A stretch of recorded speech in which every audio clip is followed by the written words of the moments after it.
Hi hello ನಮಸ್ಕಾರ ಸ್ನೇಹಿತರೆ, second taste and logs ಚಾನಲ್ಗೆ ಸ್ವಾಗತ. ಈ ಎಗ್ ರೈಸ್ ಅಂತೂ ತಿಂದೇ ಇರೋರಂತೂ ಯಾರೂ ಇಲ್ಲ. ಈ ಎಗ್ ರೈಸ್ ಮಾಡೋದನ್ನು ಬೇರೆ ಬೇರೆ ರೀತಿಯಲ್ಲಿ ಟ್ರೈ ಮಾಡಿದ್ದೀನಿ. ಆದರೆ ಈ ರೀತಿಯಾಗಿ ಮಾಡಿದಾಗ ಟೇಸ್ಟಿಯಾಗಿ ರುಚಿಯಲ್ಲಿ ಅದ್ಭುತವಾಗಿರುತ್ತೆ ಈ ಎಗ್ ರೈಸ್. ಈ ರೀತಿಯಲ್ಲಿ ಮಾಡಿ ಎಗ್ ರೈಸ್ನ ಟೇಸ್ಟ್ ನೋಡಿ ನೀವೇ ಹೇಳ್ತೀರೋ ವಾವ್ ವಾವ್ ಅಂತ. ಸ್ಟ್ರೀಟ್ ಸೈಡ್ ಬಂಡಿಗಳಲ್ಲಿ ಎಗ್ ರೈಸ್ ಅಂತೂ ತುಂಬ ಇಷ್ಟಪಟ್ಟು ತಿಂತಾ ಇರ್ತೀರ. ಆದರೆ ಮನೆಯಲ್ಲಿಯೇ ಅದಕ್ಕಿಂತ ಸೂಪರಾಗಿ ಮಾಡ್ಕೋಬೋದು ಈ ಎಗ್ ರೈಸ್ನ.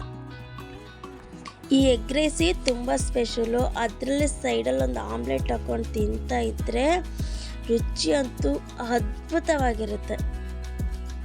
ನೀವೆಲ್ಲರೂ ಎಗ್ ರೈಸ್ ಮಾಡೇ ಮಾಡ್ಕೊಳ್ತೀರಾ, ಆದರೆ ಈ ರೀತಿಯಾಗಿ ಒಂದ್ಸಲ ಎಗ್ ರೈಸ್ನ ಮಾಡ್ಕೊಂಡು ನೋಡಿ. ತುಂಬ ಮಸಾಲೆಗಳನ್ನು ಬಳಸದೆ ಆದಷ್ಟು ಕಡಿಮೆ ಸಾಮಗ್ರಿಗಳಿಂದ ತುಂಬಾ ಈಸಿಯಾಗಿ ಮತ್ತು ಟೇಸ್ಟಿಯಾಗಿ ಮಾಡ್ಕೋಬೋದು ಈ ಎಗ್ ರೈಸ್ನ.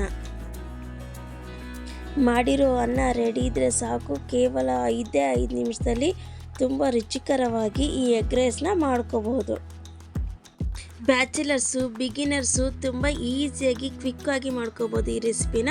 ಬನ್ನಿ ಹೇಗೆ ಮಾಡೋದು ಅನ್ನೋದನ್ನು ನೋಡ್ಕೊಂಡು ಬರೋಣ.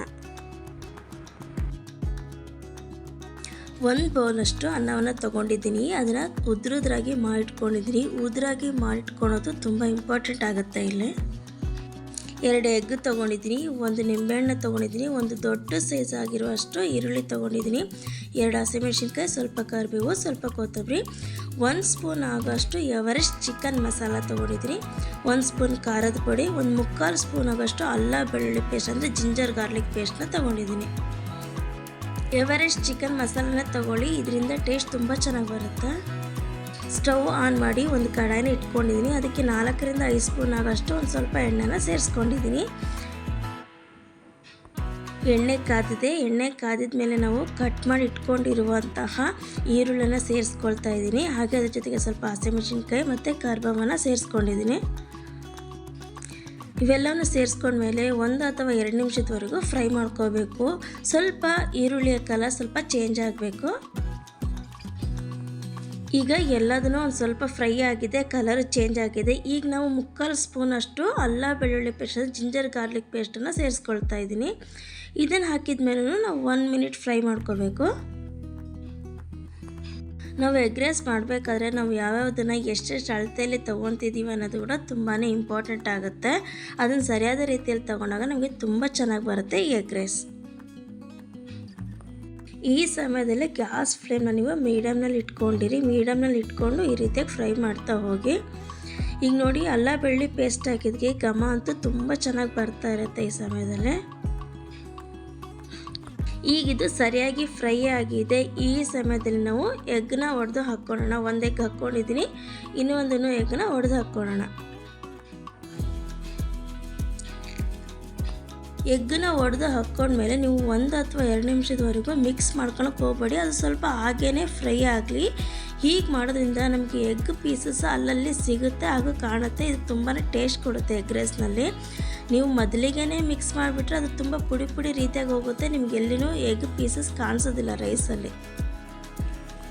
ಈಗ ನೋಡಿ, ಆಲ್ರೆಡಿ ಒಂದು ಸ್ವಲ್ಪ ಫ್ರೈ ಆಗಿದೆ. ಫ್ರೈ ಆದಮೇಲೆ ನಾನು ಒಂದು ಸ್ವಲ್ಪ ಮತ್ತೆ 1 ಅಥವಾ 2 ಸಲ ಮಿಕ್ಸ್ ಮಾಡಿದ್ದೀನಿ ಅಷ್ಟೇ, ಮತ್ತೆ ಹಾಗೆ ಬಿಡ್ತಾ ಇದ್ದೀನಿ. ಈ ರೀತಿಯಾಗಿ ಫ್ರೈ ಆದಮೇಲೆ ಈಗ ನಾನು ಎಲ್ಲವನ್ನು ಮಿಕ್ಸ್ ಮಾಡ್ಕೊಳ್ತಾ ಇದ್ದೀನಿ. ನೋಡಿ, ಈ ರೀತಿಯಾಗಿ ಬರಬೇಕು, ಆವಾಗೇ ನಮಗೆ ಎಗ್ ರೈಸ್ ತುಂಬ ಚೆನ್ನಾಗಿರುತ್ತೆ. 50% ರೆಡಿ ಆಗಿದೆ ಅಂದಾಗೆ ನೀವು ಈ ಮಸಾಲೆಗಳನ್ನು ಸೇರಿಸ್ಕೊಳ್ಳಿ. ಖಾರದ ಪುಡಿ ಮತ್ತು ಚಿಕನ್ ಮಸಾಲನ ಸೇರಿಸ್ಕೊಂಡು ಒಂದು 2 ಮಿನಿಟ್ಸ್ವರೆಗೂ ಫ್ರೈ ಮಾಡ್ಕೊಳ್ಳಿ. ನೋಡಿ, ತುಂಬ ಚೆನ್ನಾಗಿ ಫ್ರೈ ಆಗ್ತಿದೆ, ಹಾಗೆ ಕಲರು ತುಂಬ ಚೆನ್ನಾಗಿ ಕಾಣಿಸ್ತಾ ಇದೆ. ಕೆಲವೊಬ್ಬರು ಬರೀ ಹಸಿಮೆಣಸಿನ್ಕಾಯಿ ಹಾಕಿಬಿಟ್ಟು ಎಗ್ ರೈಸ್ ಮಾಡ್ತಾರೆ, ಇನ್ನು ಕೆಲವೊಬ್ಬರು ಖಾರದ ಪುಡಿ ಹಾಕಿನೇ ಎಗ್ ರೈಸ್ ಮಾಡ್ತಾರೆ. ಇದೆರಡೂ ಅಲ್ಲದೆ ನೀವು ಸ್ವಲ್ಪ ಹಸಿಮೆಣಸಿನ್ಕಾಯಿ ಸ್ವಲ್ಪ ಖಾರದ ಪುಡಿ ಹಾಕಿ ಎಗ್ ರೈಸ್ ಮಾಡ್ಕೊಳ್ಳೋದ್ರಿಂದ ಟೇಸ್ಟ್ ಮತ್ತು ಕಲರು ತುಂಬ ಚೆನ್ನಾಗಿರುತ್ತೆ. ಹಾಗೆ ನಾನು ಉಪ್ಪನ್ನು ಕೂಡ ಸೇರಿಸ್ಕೊಂಡು ಈ ರೀತಿಯಾಗಿ ಮಿಕ್ಸ್ ಮಾಡ್ಕೊಳ್ತಾ ಇದ್ದೀನಿ. ಈಗ ನಾವು ರೆಡಿ ಮಾಡಿಟ್ಕೊಂಡಿರೋ ಅನ್ನವನ್ನು ಈ ರೀತಿಯಾಗಿ ಮಿಕ್ಸ್ ಮಾಡ್ಕೋಬೇಕು. ನೀವು ಯಾವಾಗ ಅನ್ನವನ್ನು ಸೇರಿಸ್ತೀರೋ ಆ ಸಮಯದಲ್ಲಿ ಗ್ಯಾಸ್ ಫ್ಲೇಮ್ನ ಕಡಿಮೆ ಮಾಡ್ಕೊಳ್ಳಿ, ಅಂದರೆ ಸಿಮ್ನಲ್ಲಿ ಇಟ್ಕೊಳ್ಳಿ. ನಾವು ಹಾಕ್ಕೊಂಡಿರೋ ಅನ್ನವನ್ನು ಪೂರ್ತಿಯಾಗಿ ಮಿಕ್ಸ್ ಮಾಡ್ಕೋಬೇಕು. ಈ ರೀತಿಯಾಗಿ ಮಿಕ್ಸ್ ಮಾಡ್ಕೊಳ್ಳಿ.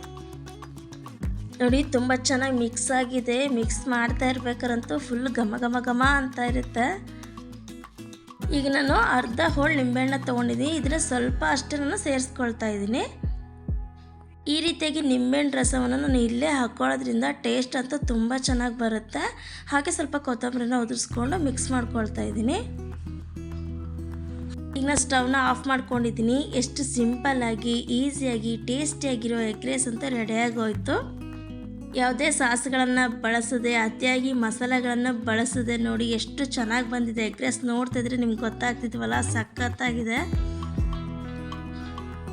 ಸೂಪರ್ ಆಗಿರುವ ಟೇಸ್ಟಿ ಆಗಿರುವ ಎಗ್ ರೈಸ್ ಅಂತೂ ರೆಡಿಯಾಗೋಯ್ತು. ಇದ್ರ ಜೊತೆ ಒಂದು ಆಮ್ಲೆಟ್ ಹಾಕ್ಕೊಳ್ತೀನಿ, ಸಖತ್ತಾಗಿರುತ್ತೆ.